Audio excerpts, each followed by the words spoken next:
Salut à tous, on se retrouve pour l'épisode 2852 du Zap Image. On commence aujourd'hui en ce lundi 18 mars avec des anniversaires comme d'habitude. Et tout d'abord Bremer, le défenseur brésilien de la Juventus Turin, il fête aujourd'hui ses 27 ans.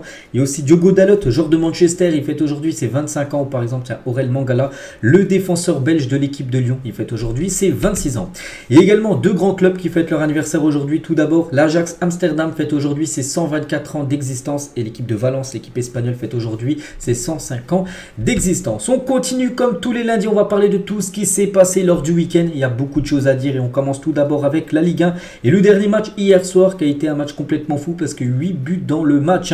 Et le Paris Saint-Germain s'est imposé 6-2 du côté de Montpellier. Donc Vitinha, Kanghini, Nuno Mendes et un triplé de Kylian Mbappé. Donc les buteurs côté Paris Saint-Germain et Savanier et Nordin. Buteur côté Montpellier, donc 6-2 pour le Paris Saint-Germain. Incroyable victoire. Donc il y avait 2-0 pour le Paris Saint-Germain au bout de 22 minutes de jeu. Montpellier est revenu 2-1, 2-2, il y avait 2-2 à la mi-temps. Puis après c'était le festival du PSG qui a marqué 4 nouveaux buts en deuxième période. Et du coup ce qui monte le résultat à plus de 6-2 pour le Paris Saint-Germain. Donc les statistiques, un PSG ultra efficace, 16 tirs, 9 tirs cadrés, 6 buts inscrits, seulement 3 arrêts du gardien de Montpellier qui a vécu vraiment une soirée très compliqué hier contre les attaquants du PSG. Et Montpellier a eu pas mal de tirs, 6 tirs cadrés pour Montpellier pour seulement 2 buts inscrits.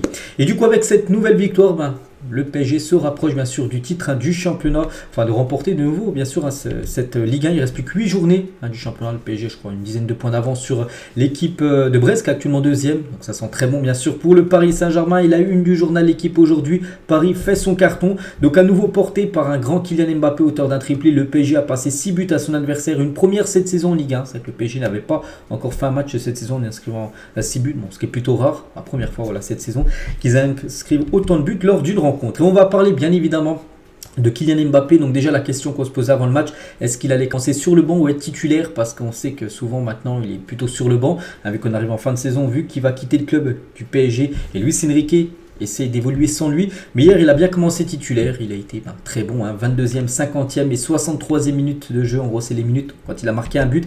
Et du coup ça fait un triplé, il est reparti avec le ballon du match, Kylian Mbappé qu'il a pu ramener chez lui et le mettre à côté de tous les autres ballons où il a pu inscrire des triplés, beaucoup déjà dans sa carrière. Rien que cette saison c'est déjà son 4e triplé inscrit par Kylian Mbappé. Et Mbappé hier c'était un match spécial pour lui, pourquoi? Parce qu'il a disputé hier soir son 200e match de Ligue 1 sous les couleurs du Paris Saint-Germain. Voilà, donc c'est un cap symbolique, 200 matchs au pays, du côté du PSG en Ligue 1.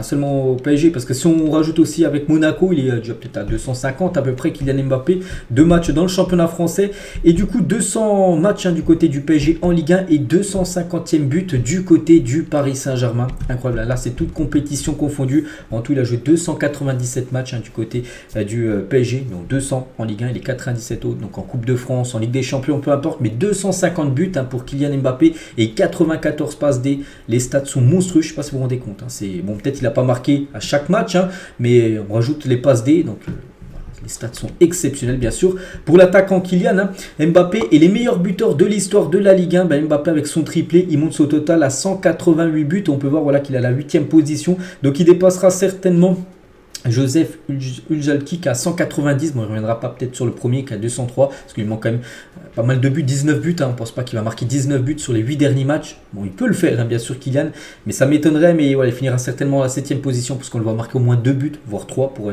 être seul à la 7e position, donc il aura marqué bien sûr l'histoire de la Ligue 1, parce qu'on sait qu'en fin de saison il devrait quitter ce championnat.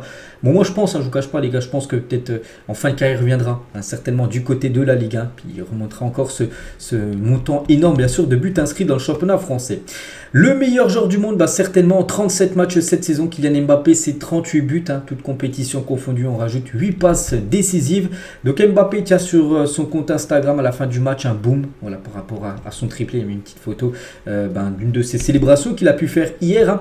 Puis c'est vrai quand on pense au PSG qui va affronter l'équipe du Barça, à Rodio, l'un des meilleurs défenseurs actuellement au monde, contre Kylian Mbappé, rendez-vous le 10 avril prochain, à peu près 3 semaines pour voir cet énorme choc entre le PSG et le Barça, et surtout le duel Mbappé contre le défenseur uruguayen.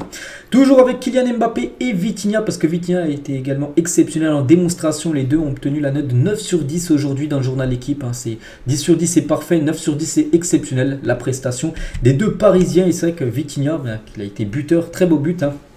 frappe placée, et il a délivré aussi 2 passes décisives, donc décisives sur 3 des 6 buts inscrits par le Paris Saint-Germain hier, le milieu portugais. Et voilà, et on continue avec Luis Enrique. Maintenant, quelques déclarations de sa part à propos tout d'abord de Kylian Mbappé. Son match a été exceptionnel, il faut en profiter tant qu'il sera là, et quand il ne sera pas là, il faudra augmenter notre niveau, parce que bien évidemment le PSG va perdre Kylian Mbappé en fin de saison, et ça sera un gros manque quand on voit le nombre de buts qu'il inscrit du côté de Paris.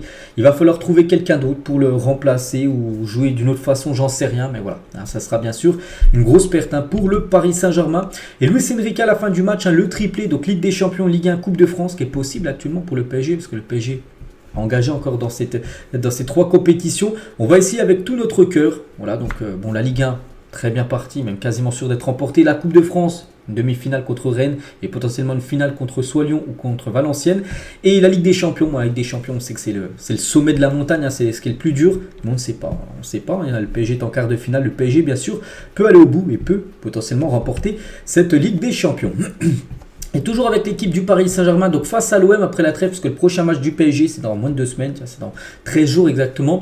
Et ben le PSG se déplace du côté de Marseille, au Vélodrome. Et le PSG peut égaler le record de Lyon de 21 déplacements consécutifs sans défaite en Ligue 1 datant de 2005-2006. Donc voilà, le record dans l'histoire de la Ligue 1 de matchs d'affilée sans perdre à l'extérieur, c'est Lyon, 21 déplacements d'affilée. Et là le PSG est à 20 déplacements d'affilée sans perdre, donc prochain match à Marseille. Donc s'ils ne perdent pas, s'il y a même un nul, et ils seront au même niveau que Lyon. Et ils rentreront dans ce record incroyable bien sûr de plus de 21 matchs sans perdre à l'extérieur en Ligue 1. Toujours sur ce match, on va parler rapidement aussi de Dembélé, parce que Dembélé devait commencer titulaire, puis on a appris quelques heures avant le match en gros qu'il était forfait. Pourquoi? Parce qu'il serait victime d'un tympan percé et se plaindrait de douleur à l'oreille. Et même le SAMU du 34, donc le SAMU de l'Hérault en gros vers Montpellier, parce qu'il était présent avec l'équipe qui sont venus le voir. Et du coup le PSG confirme des problèmes à l'oreille pour Dembélé, mais indique qu'il n'y a pas de tympan percé pour le français. Voilà. Donc, déjà tant mieux parce qu'il n'a pas le tympan percé, mais il n'a pas pu jouer hier, il était forfait par rapport à son oreille. Ousmane Dembélé. Côté Montpellier, rapidement, TJ Savanier le capitaine, on a pris 6 buts, ça fait un peu mal aux fesses. Voilà. Il va falloir rebondir maintenant, c'est que 6 buts à domicile, c'est une grosse correction pour Montpellier qui joue le maintien. Et c'est vrai que Savanier peut-être il vit une saison compliquée, mais lui répond présent à cette saison. 7 buts et 6 passes D. Et Nordin, l'autre buteur, 6 buts, 1 passe D. Ils sont impliqués dans 20 buts sur les 31 buts marqués par l'équipe de Montpellier. Heureusement qu'ils sont là ces deux-là, parce que sinon Montpellier, les gars, ce serait vraiment catastrophique, on peut le dire, leur situation en club. Et Michel Derzakarian, donc le coach de l'équipe de Montpellier, donc à la fin du match, était questionné. Et sur Kylian Mbappé, il a dit, voilà, sur le départ de Mbappé, il a dit j'en ai rien à faire, il n'est plus là, il n'est plus là, c'est pas grave. Voilà, en gros, il n'en a rien à faire que Mbappé, parce que lui, il voulait des questions sur le match. En plus, son équipe venait de perdre 6-2. Puis le journaliste lui pose des questions sur le départ de Mbappé. En gros, il n'en a rien à faire, tout simplement, le coach de Montpellier.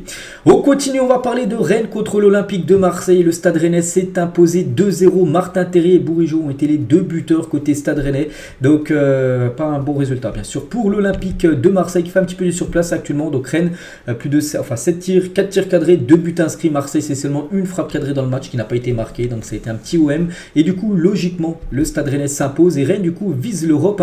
Rennes revient à hauteur de Marseille et surtout à 4 points des places qualificatives pour jouer la future Champions League. N'oubliez pas, c'est les 4 premiers, enfin les 3 premiers directs et le 4e jouera les barrages pour jouer la future édition de la LDC. Et c'est que Rennes en 2024, toute compétition confondue, les stats sont là. 11 victoires, 2 nuls et seulement 2 défaites.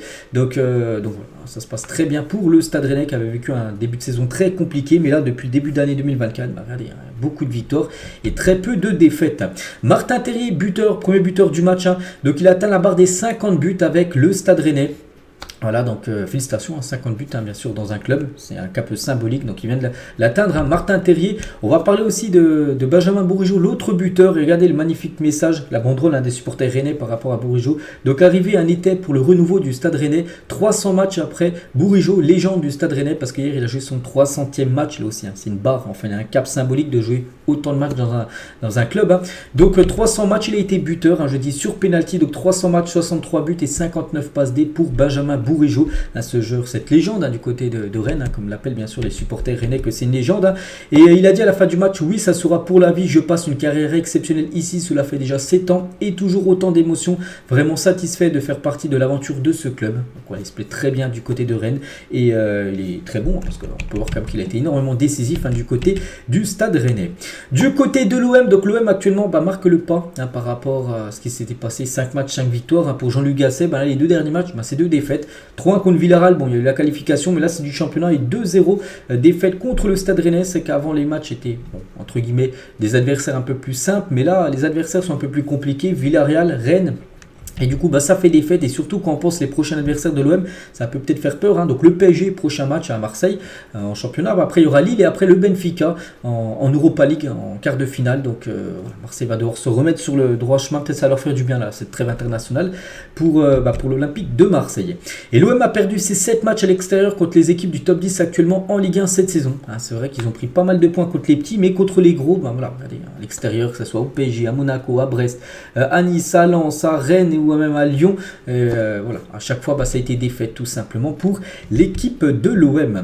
Et Klaus, il a dit on a enchaîné les matchs, donc ça a commencé un peu à tirer. Ce n'est pas plus mal que cette défaite arrive avant la trêve.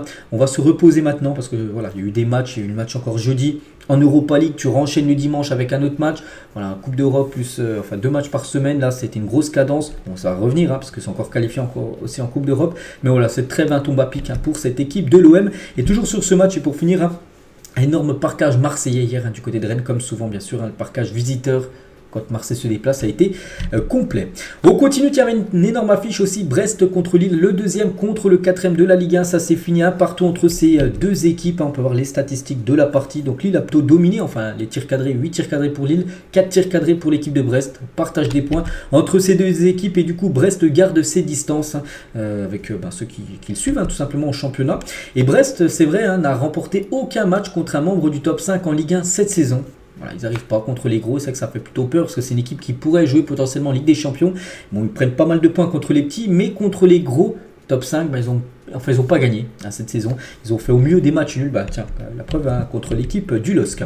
Et toujours avec cette équipe de Brest qui pourrait potentiellement jouer la Ligue des Champions saison prochaine. Donc des émissaires de l'UEFA sont présents au stade Francis Leblé pour le match du week-end. Ces derniers réalisent un état des lieux en cas de qualification de Brest en Ligue des Champions. Et en gros, ce qui est ressorti de ces émissaires, tout simplement, c'est que le stade n'est pas aux normes de la Ligue des Champions pour l'instant. Et en gros, il faudra absolument faire des travaux dans ce stade de Brest. Et j'avais vu une déclaration du président de Brest qui ne souhaitait pas faire de travaux. Donc en gros, Brest, s'il joue la Ligue des Champions, devrait certainement jouer dans un autre stade. Il pourrait aller jouer peut-être à la Beaujoire, à Nantes, au stade de Rennes, au Rosenpark. Il faudra trouver une solution, sinon ils ne pourront pas jouer dans leur stade, à part s'ils investissent beaucoup dans le stade, ce qui n'est pas du tout actuellement envisagé, quelque chose qu'envisagé par le club. Toujours sur cette rencontre, donc côté lillois, donc Jonathan David a été le premier buteur du match, et c'est vrai que sur cette année 2024, personne ne fait mieux, ni Mbappé, ni Harry Kane, ni personne. 15 buts en 2024, toute compétition confondue pour Jonathan David, personne ne fait mieux dans le top 5 européen, déjà 15 buts en 3 mois et demi, c'est énorme. Donc en Ligue 1, en Europe, Europa Conference League, peu importe la compétition, mais déjà 15 buts inscrits pour l'attaquant canadien, et depuis le début de la saison, parce que là c'était un 15 buts depuis janvier, mais depuis août, c'est 22 buts inscrits pour Jonathan David. Donc voilà, 22 buts et 7 passes D. On peut voir là que régularité, c'est dire qu'il est régulier tout simplement, ce joueur qui dépasse souvent la barre des 20 buts, sur les 2 dernières saisons, la barre des 20 buts, même 19 l'année juste avant.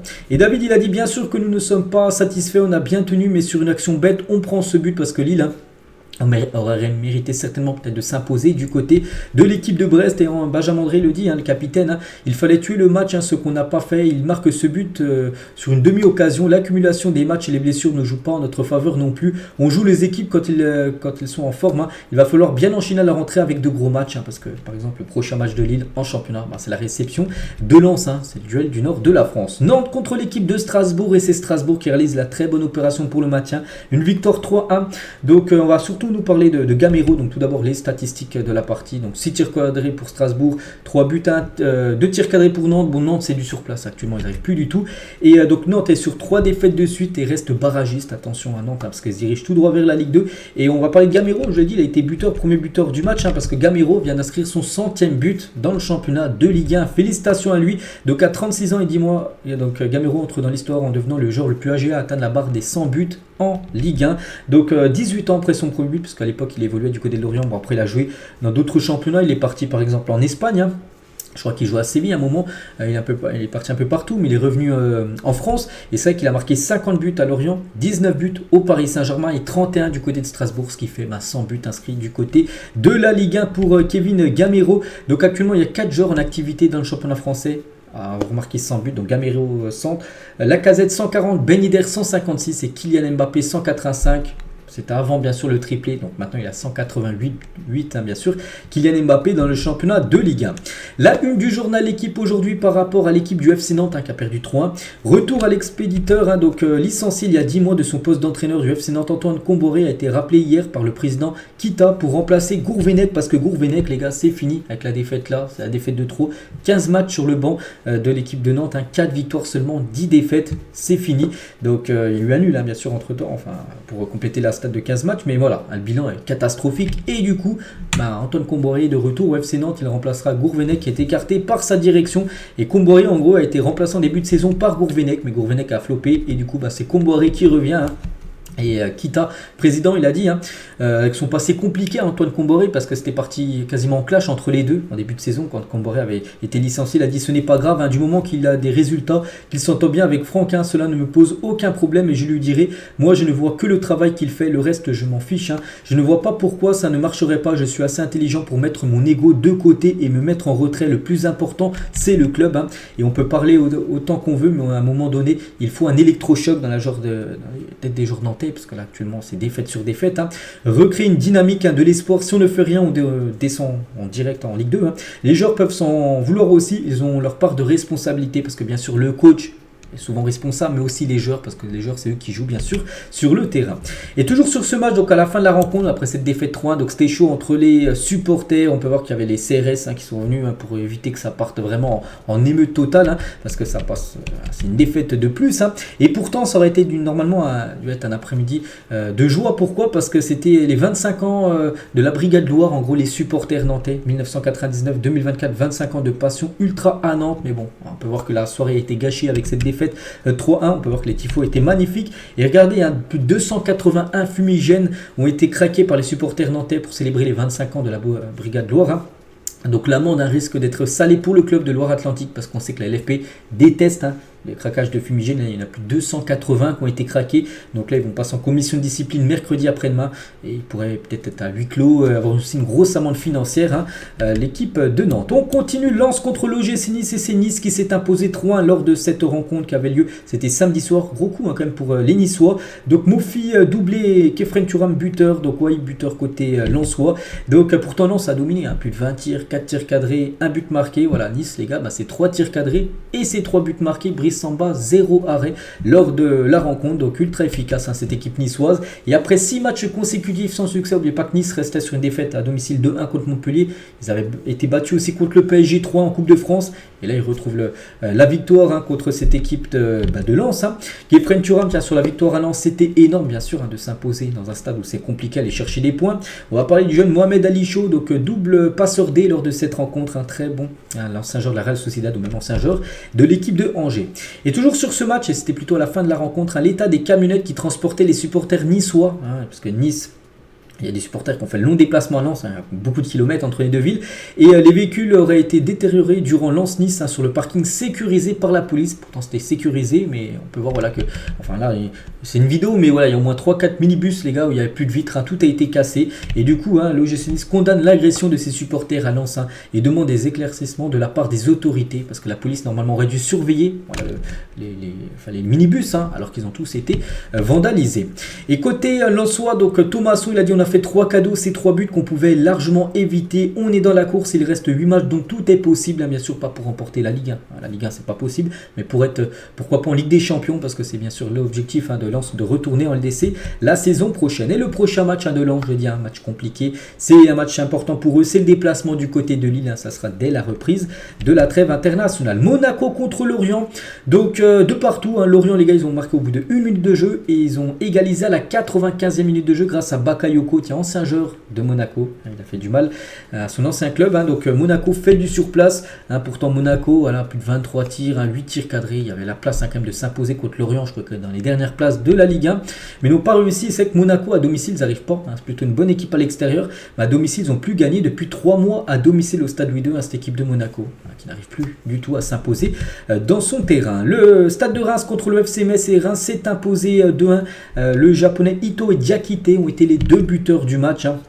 Les stades, victoire logique de l'équipe de Reims, quand on voit les statistiques, et Oumar Diakité, le premier buteur du match au bout de 3 minutes de jeu, donc 3 buts et une passe D en 4 titularisation depuis son retour en tant que champion d'Afrique, avec bien sûr la Côte d'Ivoire, il a remporté la CAN. Depuis avec Reims, c'est pas mal, 3 buts et une passe D sur ses 4 derniers matchs.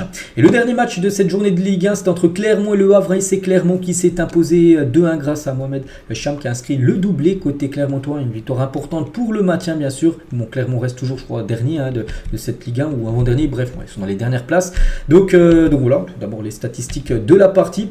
Et je dis à Mohamed Cham, auteur d'un doublé, donc c'est 3e et 4e but de la saison dans le championnat de Ligue 1. A noter qu'André Ayou, lui, a été buteur côté Le Havre, il vient de marquer son 4e but avec Le Havre. Et quel but encore, magnifique but bien sûr de la part du Ghanéen. Donc voici tous les résultats de cette dernière journée de Ligue 1 avant bien sûr la trêve internationale là.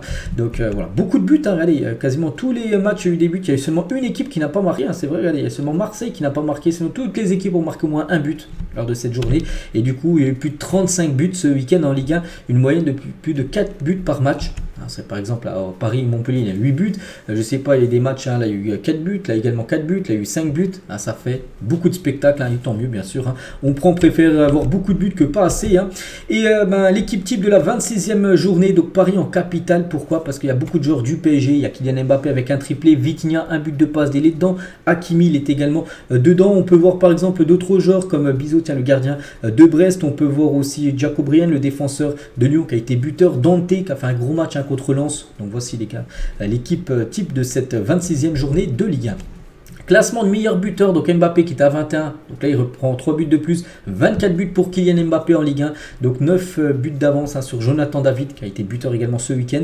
Lacazette 13 buts, Ben Yedder, Aubameyang, Dalinga, donc voici ce classement des meilleurs buteurs et le classement tout court de la Ligue 1, le PSG en tête, le PSG 12 points d'avance sur Brest alors qu'il ne reste plus que 8 matchs, ça sent bon les gars, ça sent même très très bon. Donc Brest 2e, Monaco 3e et Lille 4e où il y aura du suspense tout simplement, c'est pour peut-être la 2e place, les places pour jouer la future Champions League. Et voilà, Clermont, je disais, je sais plus si c'est des derniers ou avant-derniers, toujours dernier malgré leur défaite, mais il se rapproche un petit peu de Metz, Nantes ou même de l'équipe de Lorient. Et officiel, la Ligue 1 est terminée pour les 12 prochains jours. Là, il n'y a plus de matchs parce que le week-end prochain, ça sera les sélections, ça reviendra dans 2 semaines, on peut dire, le championnat de Ligue 1. Et après la trêve, c'est qu'il y aura d'énormes affiches. Par exemple, OM Paris Saint-Germain, ça sera le match le dimanche soir. La meilleure équipe à domicile cette saison, Marseille, 0 défaite face à la meilleure équipe à l'extérieur cette saison du championnat, le Paris Saint-Germain. Donc voilà, on a hâte de voir ça. Il y aura aussi des gros matchs, Lille-Lens ou par exemple Lorient-Brest, ça sera un derby. Donc voilà, pour le retour bien sûr de la Ligue 1. Très rapidement, la Ligue 2, l'AS Saint-Etienne s'est imposé 4-0 en Corse du côté de Bastia ce week-end et les Verts ne sont plus qu'à 2 points de la 2e place. Ce serait bien, moi j'aimerais revoir Saint-Etienne monter en Ligue 1 parce que c'est une équipe qui doit évoluer dans la première division française. Donc Saint-Etienne est de plus en plus proche d'un retour en Ligue 1, on espère. Et surtout, ils sont invaincus depuis 6 matchs. Ils peuvent croire à une remontée en Ligue 1. Donc voilà, concernant Saint-Etienne, ça se passe très bien. On va parler aussi de Dunkerque, les gars. C'est une équipe incroyable. Pourquoi? Parce que série de 10 matchs sans défaite, 24 points pris sur 30 possibles pour Dunkerque. Encore avant-dernier, il y a quelques semaines, Dunkerque pointe ce soir à la 6e place. 6 points de la 5e place, alors qu'ils étaient avant-dernier du championnat il y a à peu près 2 mois. Et maintenant, ils sont à la 5e place, enfin 6e, à 6 points de la 5e place. Donc c'est incroyable, bien sûr. Donc tous les autres résultats. Donc la Auxerre, leader, vient de s'imposer 2-1 contre l'équipe de Caen, ils étaient menés 1-0. Ils ont renversé le match et gagné 2-1. Et l'équipe de Angers, un deuxième, ils ont perdu 3-1. C'est pour ça que ça fait les affaires, bien sûr, de Saint-Etienne. Donc la Auxerre, 55 points, eux sont bien partis quand même pour monter la Auxerre.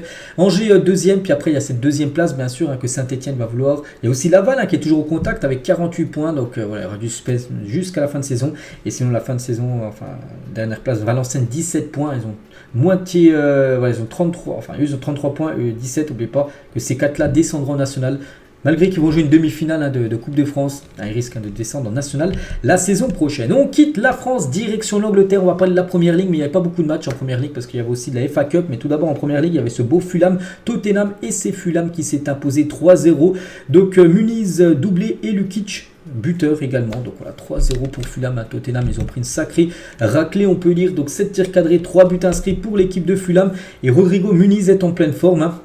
Donc contre Tottenham, je dis, il a marqué un doublé. On peut voir les autres matchs. Contre Bournemouth, il a marqué un doublé également. Contre Aston Villa, buteur. Brighton, buteur et passeur D. Voilà, un joueur que je pense peu trop de personnes connaissent. Je ne le connais pas trop. Bon, j'ai déjà entendu parler de lui, mais voilà, les stats sont plutôt bonnes, hein, bien sûr, pour ce genre de Fulham. Il y avait aussi West Ham contre Aston Villa, et c'est West Ham, c'est personne, non, parce qu'il y a eu un partout. Voilà, West Ham, Antonio a été buteur contre un but de Zaniolo. Côté Aston Villa, du coup, partage des points entre ces deux équipes, toujours en qualifiant en Coupe d'Europe, hein, bien sûr. West Ham jouera contre Fribourg en quart de finale d'Europa League et Aston Villa contre Lille en Europa Conference League, hein. Donc partage des points, les stats sont pareils, hein, 13 tirs, 5 tirs cadrés pour les deux équipes, donc le nul est plutôt logique, hein. Il y avait aussi Burnley contre Brentford, il y a eu 2-1, Luton Town a fait un partout contre Nottingham Forest, donc voilà, parce qu'il y a eu beaucoup de matchs reportés. Pourquoi? Parce qu'il y a des équipes qui jouaient la FA Cup.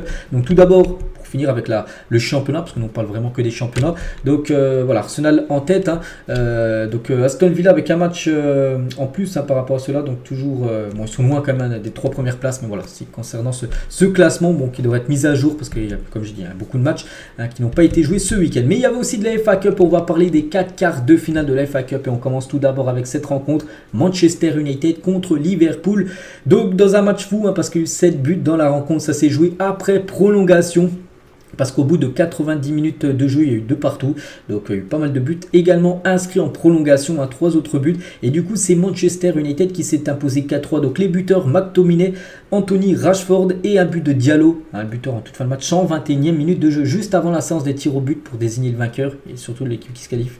Voilà, félicitations à Manchester, hein. Donc McAllister, Salah et Hervé Elliott ont été les buteurs côté Liverpool. Donc les stats, hein, ça s'est joué à rien regarder, hein. 28 tirs, bon 25 pour Liverpool, beaucoup de tirs les gars, on dépasse la barre des 53 tirs dans le match. Bon, il y a eu 120 minutes de jeu, mais c'est énorme, hein, 53 tirs pour 11 tirs cadrés pour les deux équipes, 22 frappes cadrées. C'est pour ça qu'il y a eu quand même énormément de buts marqués et un finish diabolique, hein. Et surtout Manchester peut remercier le jeune ivoirien Amad Diallo qui a été le buteur en toute fin de match, le buteur du 4-3, la 121e minute de jeu.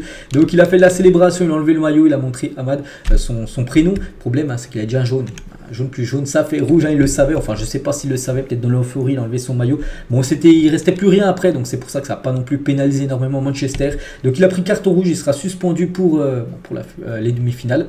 Amad Diallo, mais bon, c'est lui qui a été buteur, hein. À noter qu'Anthony a également été buteur dans le match, à lui faire du bien, seulement son 2e but de la saison. Il a marqué un autre but là, dernièrement, et là son 2e but, donc voilà, félicitations Anthony, félicitations aussi à Marcus Rashford, hein, qui a égalisé lors du 3 partout. Bien sûr, le joueur pisté par le Paris Saint-Germain, Marcus Rashford, hein. Donc beau but de sa part. À noter aussi qu'il a loupé une énorme occasion, hein, où là ça doit finir au fond, bien sûr, pour Marcus Rashford, hein. Et McTominay a également été buteur, le premier buteur de cette rencontre côté Manchester United. Et côté Liverpool, donc Salah a également été buteur en tout début de match, hein. Et c'est vrai que Salah contre Manchester United, à chaque fois il fait du sale, hein. Il a joué 14 matchs contre Manchester United, il a marqué 13 buts.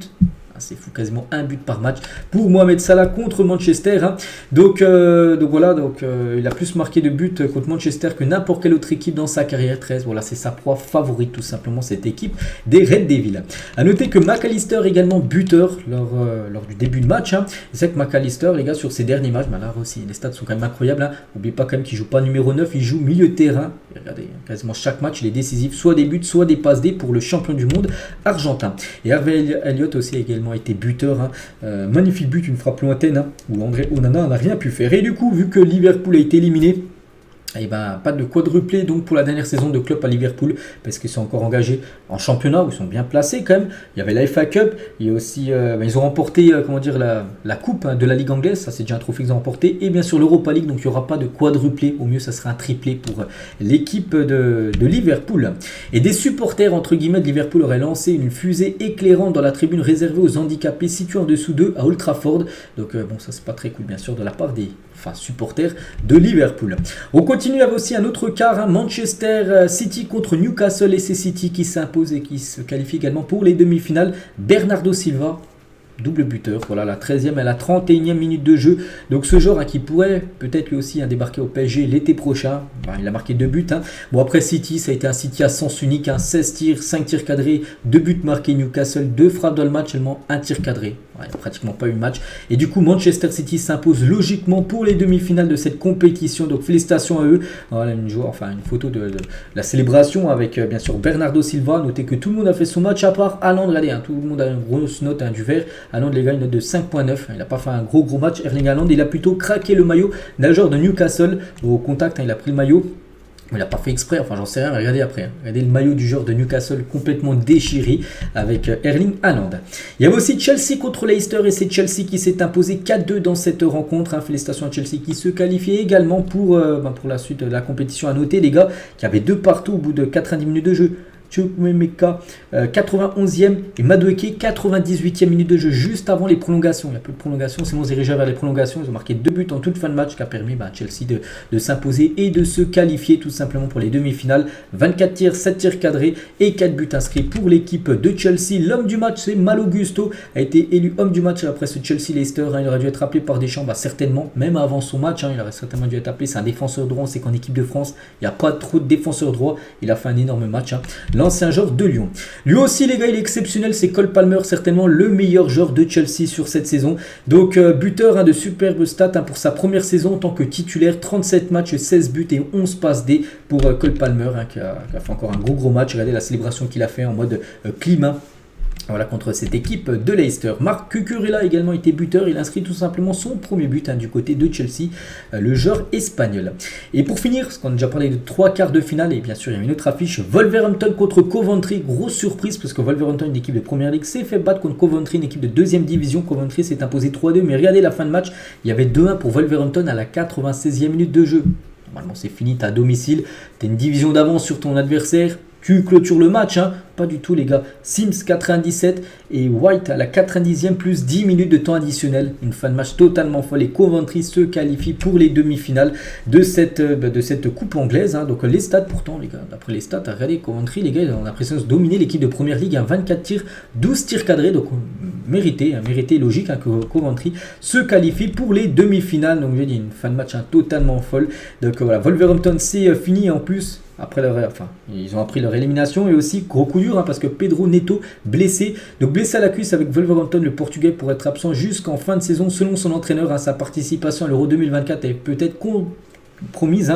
Donc lui, c'est un joueur qui aurait dû être appelé avec le Portugal peut-être pour l'Euro. Il pourrait peut-être être forfait pour jouer l'Euro avec la sélection portugaise. Et juste un point positif à côté Wolverhampton, c'est le joueur Ryan Aït-Nouri. Donc un but, une passe D, 3 dribbles réussis, 3 fautes subies. Il a fait un gros match, mais ça n'a pas suffi parce que son équipe s'est inclinée, est éliminée. Et du coup, on connaît le programme des demi-finales. Donc Manchester United contre Coventry. Et Chelsea contre Manchester City, ça sera ni à Chelsea ni à Manchester United. En gros, ça sera du côté de Wembley, parce que voilà, le programme complet des matchs. Donc les matchs auront lieu le samedi 20 avril à Wembley. Voilà, il n'y a pas de match à domicile ou extérieur. Ça sera dans le stade où se jouera également la finale. Donc voilà, les affiches bien sûr de ces 2 demi-finales. On pourrait voir pourquoi pas un derby de Manchester potentiellement en finale. On quitte l'Angleterre, direction l'Espagne. On commence avec le Barça, parce que le Barça actuellement les gars c'est très très fort ce qu'ils sont en train de réaliser. Ils ont posé un 3-0 à l'Atlético Madrid hier soir. Donc Félix, Lewandowski, Fermin Lopez, les 3 buteurs côté Blaugrana. Molina a pris un rouge en fin de match côté Atlético. Xavi également pris un rouge, son deuxième déjà quand même depuis le début de la saison, alors que c'est le coach bien sûr Xavi, mais bon. 3-0 pour le Barça. Donc les statistiques de la partie, 5 tirs cadrés pour le FC Barcelone, 3 buts inscrits. Donc parfait, on sait que le Barça en début de saison c'est une équipe qui avait beaucoup d'occasions mais qui n'arrive pas trop à marquer. Et maintenant ils ont des occasions, voilà, 5 tirs cadrés, ils en mettent 3. Voilà, maintenant ils sont efficaces et bien sûr ça fait la différence au tableau d'affichage. Et 5 matchs, 5 victoires face à l'Atlético Madrid pour Xavi. Donc voilà, incroyable. Il a joué 5 fois depuis qu'il est entraîneur du Barça depuis plus de 2 ans et on sait qu'à la fin de saison il va quitter le Barça parce qu'il l'a dit il y a à peu près un mois. Donc les 5 fois qu'il a affronté l'Atlético, à chaque fois il s'est imposé, que ce soit à Barcelone ou à l'Atlético. Il y a eu 3 fois quand même 1-0, une fois 3-0 hier, une fois 4-2. Donc Xavi 5, Diego Simeone, le coach de l'Atlético, 0 contre Xavi. Toujours sur ce match, le Barça vient d'enchaîner comme un 10e match consécutif sans défaite depuis qu'ils ont perdu le 5-3 contre Villarreal. Xavi a dit officiellement je quitterai le Barça le 30 juin prochain. Depuis ils n'ont pas perdu le moindre match, mais pas qu'ils vont jouer contre le PSG là d'ici quelques jours. Cette équipe Blaugrana qui arrive au top de leur forme, au meilleur moment de la saison, en fin de saison. Et Lewandowski, buteur et passeur D lors de ce match, et le premier joueur à être impliqué dans au moins 3 buts lors d'un match à l'extérieur en championnat contre l'Atlético de Madrid depuis Cristiano Ronaldo 3 en novembre 2016. Donc voilà, on vous dit qu'il est de retour à son meilleur niveau, certainement, lui qui est en début de saison un peu compliqué, mais là vraiment il commence à planter match après match, l'attaquant polonais. Toujours avec cette rencontre, Félix les gars, donc buteur comme à l'aller face à l'Atlético. À l'aller, il y a eu 1-0, c'était Félix qui a marqué l'unique but du match, match retour également buteur. Bon, très chahuté à Madrid par les supporters madrilènes, le Portugais n'a tout de même pas célébré son but parce qu'il appartient, n'oubliez pas, à l'Atlético. Puis il a double match contre l'Atlético cette saison, à chaque fois il a marqué au moins un but. Donc voilà, donc buteur à l'aller, buteur au match retour, et c'est vrai que les supporters de l'Atlético peuvent plus le voir. On brûlait un maillot de Félix sur sa plaque parce qu'il y a une plaque, regardez Félix devant le Wanda Metropolitano. Il a été vandalisé avec un maillot de l'Atlético, c'était Félix dessus. Il a été brûlé, puis il y en a qui ont jeté des canettes dessus, tout ça. En plus, il devrait retourner à l'Atlético parce que le Barça ne pourra pas l'acheter, à part s'il y a un nouveau prêt. Donc ça sent très délicat, on va dire, son retour à l'Atlético Madrid pour Félix. On va parler aussi de Jules Koundé. Donc sur les derniers matchs, Jules Koundé, les gars, il est exceptionnel. On a l'impression, déjà, il joue défenseur droit. Il nous fait des matchs à la Cafu, à la Dani Alves à l'époque. Très bon rendement pour Jules Koundé. C'est plutôt une bonne nouvelle pour les 2 prochains matchs de l'équipe de France. Et toujours du côté du Barça, donc Xavi a encore fait beaucoup confiance à la jeunesse, à Lamine Yamal 16 ans, Hector Fort 17 ans, Pau Cubarsí 17 ans, Lopez et Casado 20 ans. Ils ont tous brillé hier lors de ce match. Regardez quand même l'âge des jeunes. C'est que des jeunes joueurs, des joueurs de moins de 20 ans. Exceptionnel bien sûr. Ce vivier de talent, on peut dire, du côté du club Blaugrana. On va parler cette fois-ci du Real Madrid qui s'est imposé 4-2 à Osasuna. C'était samedi à 16h15, le coup d'envoi exactement. Donc le festival Vini Junior, doublé pour lui, Carvajal buteur et Brahim Diaz également buteur. Voilà, victoire logique bien sûr du Real Madrid, 17 tirs, 9 tirs cadrés et 4 buts inscrits. Donc le Real se rapproche un peu plus de remporter bien sûr ce championnat de Liga. Donc doublé de Vini Junior face à Osasuna, c'est que les 4 derniers matchs, donc doublé contre Osasuna, un but contre le Celta, un but contre Leipzig et 2 buts contre Valence. Il a marqué, ça fait 2, 4, 6 buts sur ces 4 derniers matchs. Vini Junior, il est aussi en grande forme actuellement, meilleur moment de la saison, la fin de saison. Donc là, c'est où les titres se jouent tout simplement. A noter aussi le gros match de Fede Valverde. Il n'a pas été buteur, mais il a délivré un triplé de passes décisives. Et ça aussi, bien sûr, les passes D comptent autant que les buts. Donc félicitations bien sûr à ce joueur, Fede Valverde. Et toujours sur ce match, le maillot d'avant-match du Real Madrid pour lutter contre le racisme. On peut voir que c'était le maillot du Real avec VS racisme. Donc le Real contre le racisme. Voilà, tous les joueurs ont porté ce maillot avant la rencontre. On va parler de Girona. Vous savez que Girona a réalisé un début de saison énorme. Je vous l'avais dit en début de saison, je vous ai dit, vous allez voir, ils auront un trou d'air cette saison. Puis là, ils sont en train de l'avoir. Parce que malgré qu'ils aient gagné le dernier match, ils ont perdu ce week-end 1-0 contre Retafe, qui est une très bonne équipe à domicile, Retafe. Et du coup, Girona laisse passer le Barça devant eux au classement. Donc les statistiques de la partie tout simplement. Voilà. On va juste parler aussi de Almeria. Pourquoi on parle d'Almeria contre l'Es Palmas? C'est des petites équipes, c'est vrai. Mais Almeria a gagné. Et Almeria, c'est leur première victoire cette saison en Liga après 29 journées de championnat. Ils décrochent enfin leur première victoire parce qu'avant ce match, ils étaient toujours à 0 victoire en Liga. Bon, ils vont descendre certainement en deuxième division. Mais voilà, ils décrochent enfin leur première victoire. Ils ne feront pas une saison avec 0 victoire. Cette équipe de Almeria. Donc tous les autres résultats, on a parlé des plus grosses équipes, bien sûr, l'Atlético, le Real, tout ça. Donc le classement, ça donne quoi? Donc le Real Madrid a 72 points. Donc le Real toujours 8 points d'avance sur le Barça. À combien? À 9 journées de la fin. Donc tout peut arriver encore, bien sûr. Mais le Barça maintenant deuxième. Ils sont plus troisième. Maintenant Girona à la troisième position. Après il y a un creux avec Bilbao. Et l'Atlético, attention, l'Atlético 5e. L'Atlético actuellement ne jouerait pas la saison prochaine. La Champions League. Et Almeria, malgré leur première victoire, toujours 13 points, 14, 22, 27. Donc c'est surtout là qu'il faut regarder pour Almeria. Ce sera que 14 points de retard sur le Celta Vigo. C'est fini pour eux. Et concernant le classement, il y a les meilleurs buteurs en Liga. Donc Bellingham a toujours en tête. Notez que Lewandowski qui marque pas mal de buts ces derniers temps. 13 buts pour Lewandowski. Et Vini avec son doublé ce week-end. 12 buts pour Vini Junior. On continue du côté maintenant de l'Italie. L'Inter Milan contre Naples. C'était hier soir. Et c'est aucune équipe parce que ça fait match nul, un partout. Bon, pas très grave pour l'Inter qui est quasiment sûr de remporter le championnat. Donc Darmian et Rezus ont été les 2 buteurs de cette rencontre. On peut voir les statistiques, peut-être un match plutôt dominé par l'équipe de l'Inter Milan. Le dauphin de l'Inter, c'est l'autre Milan, c'est l'AC Milan qui jouait du côté de Hellas Vérone et victoire 3-1 de l'AC Milan.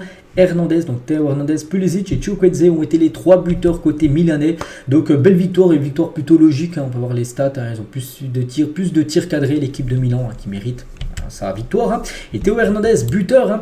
Pourtant, il joue comme défenseur gauche. Il a déjà inscrit son 5e but de la saison en championnat. C'est très très bien. On pourrait ajouter aussi 10 passes décisives pour Théo Hernandez. Bon, pas qu'en championnat, mais toute compétition confondue. Un petit rappel, il joue défenseur gauche, des stats quand même exceptionnels bien sûr pour Théo Hernandez. Et toujours cette célébration pour Théo Hernandez.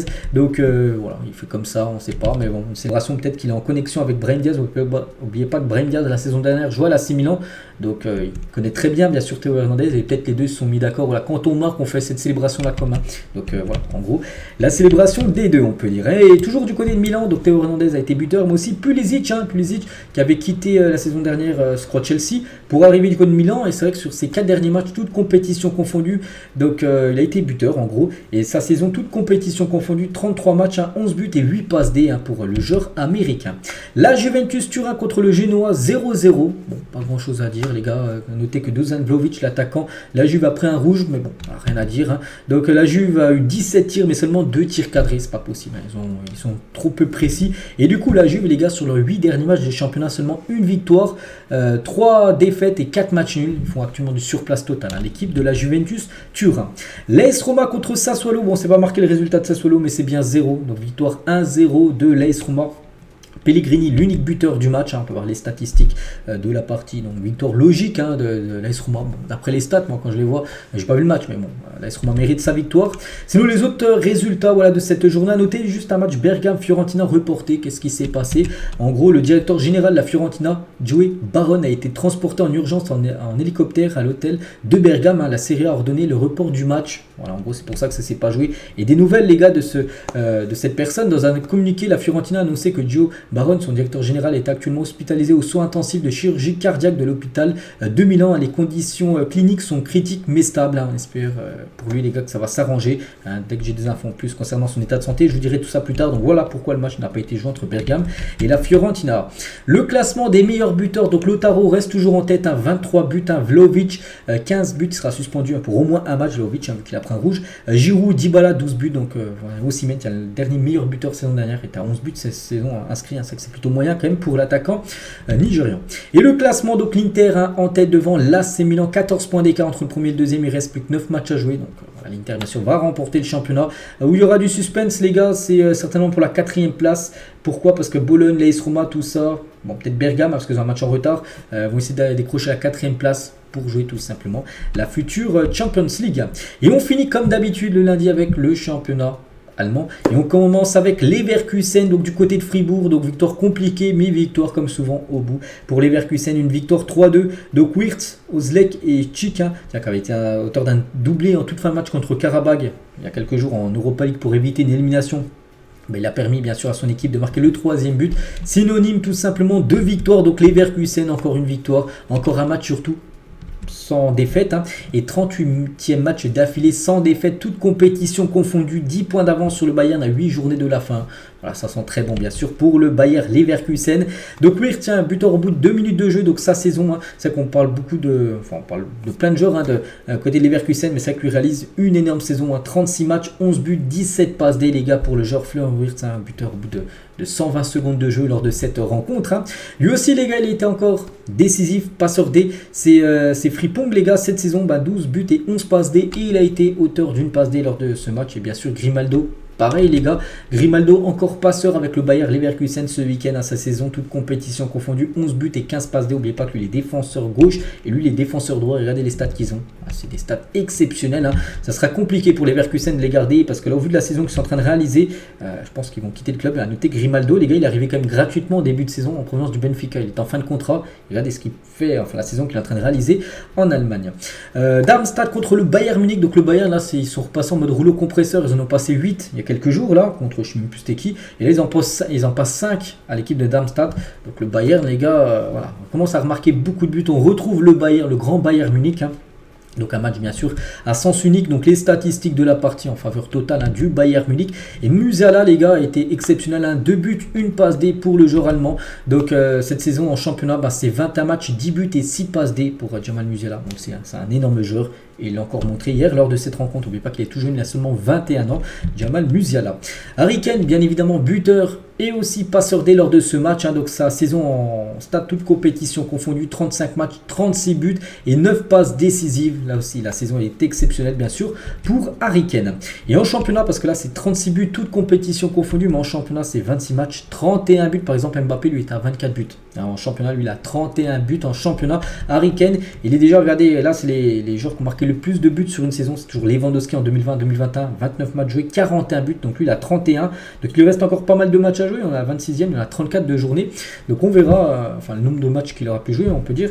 Donc voilà, quand même, il fait une grosse saison, surtout pour sa première saison. Déjà dans le top 8 des joueurs qui ont le plus marqué, on va dire, lors d'une saison de Bundesliga. Après, peut-être le point négatif pour lui, c'est qu'il est sorti sur blessure. Donc s'il est sorti sur blessure, on ne sait pas s'il sera disponible pour le prochain match de championnat. Bon, ça sera après la trêve. Donc on espère que ça ne soit pas trop grave, bien sûr, pour Harry Kane. Il a été remplacé, vu qu'il est sorti sur blessure, par Mathys Tel, buteur, les gars. Donc cette saison, c'est 8 buts pour seulement 4 titularisations. Donc il rentre en cours de jeu et il a été buteur. C'est lui qui a inscrit le 5e et dernier but du Bayern Munich. Dortmund s'est imposé 3-1 contre l'équipe de Francfort. Ademi, Hummels et San ont été les 3 buteurs. À noter que Mario Götze, qui est un buteur lors d'une finale de Coupe du Monde 2014, a été buteur côté Francfort. Donc les stats logique, bien sûr, on peut dire pour Dortmund la victoire. Stuttgart s'est imposé 3-0 contre Hoffenheim et Stuttgart, ça va très fort. Stuttgart, les 8 derniers matchs, le championnat, c'est 7 victoires, 1 nul. Très bien parti pour finir 3e derrière Leverkusen, Bayern Munich. Ils seront certainement 3e et ils pourraient jouer la Ligue des Champions. Ça fait plus de, j'en ai parlé, je crois, plus de 10 ans qu'ils n'ont pas joué la Ligue des Champions, cette équipe de Stuttgart.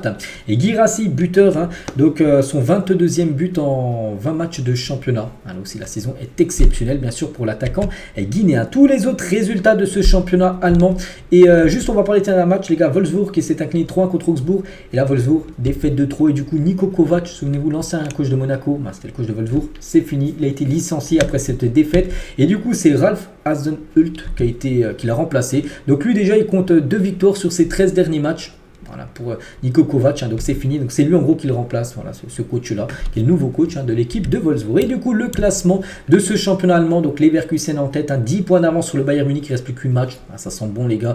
Encore 2, peut-être 3 victoires. Si le Bayern, imagine, a accroché une 2 fois, ce sera fini, ce sera officiel pour Leverkusen. Donc Stuttgart, 56 points, après on descend à 50.